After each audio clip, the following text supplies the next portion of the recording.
بسم اللہ الرحمن الرحیم۔ نیک نیتی کا نام بیان کرتے ہیں۔ قوم بنی اسرائیل میں ایک نیک بخت آدمی تھا اور اس کی بیوی بھی نیک بخت تھی۔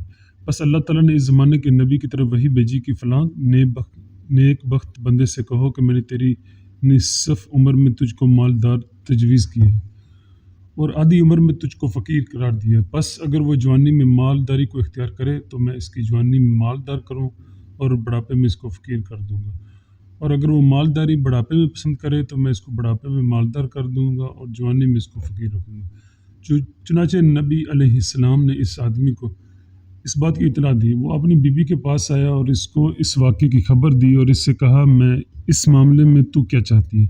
عورت نے اس سے کہا، اس میں تم کو اختیار ہے۔ اس کے بعد مرد نے اس سے کہا، میری رائے یہ ہے کہ میں جوانی میں محتاجی اختیار کروں، کیونکہ میں اس وقت محتاجی پر اور اپنے رب کی عبادت پر مستعد رہنے کو قادر ہوں، اور جب میں بوڑھا ہو جاؤں گا اور میرے پاس مال ہوگا جس سے میں کھاؤں گا تو اپنے رب کی بندگی اور اس کی عبادت پر قادر رہوں گا۔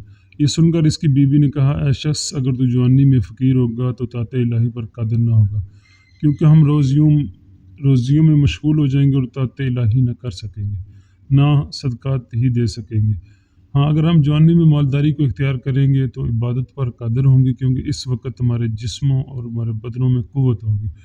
پس شوہر نے کہا، جو تیری رائے ہے وہ اچھی بات ہے، ہم ایسا ہی کریں گے۔ اس کے بعد اللہ تعالیٰ نے اس نبی علیہ السلام کی طرف بھیجی کہ اس شخص اور اس کی بیوی سے کہہ دو کہ جب تم دونوں نے ہماری بندگی اختیار کی اور تم نے اپنی کوشش کو ہماری عبادت میں خالص کی اور تم دونوں کی نیک نیتی کے کرنے پر متفق ہوئی، تو میں نے تمہاری تمام عمر کو مالدار ہی میں قرار دیا۔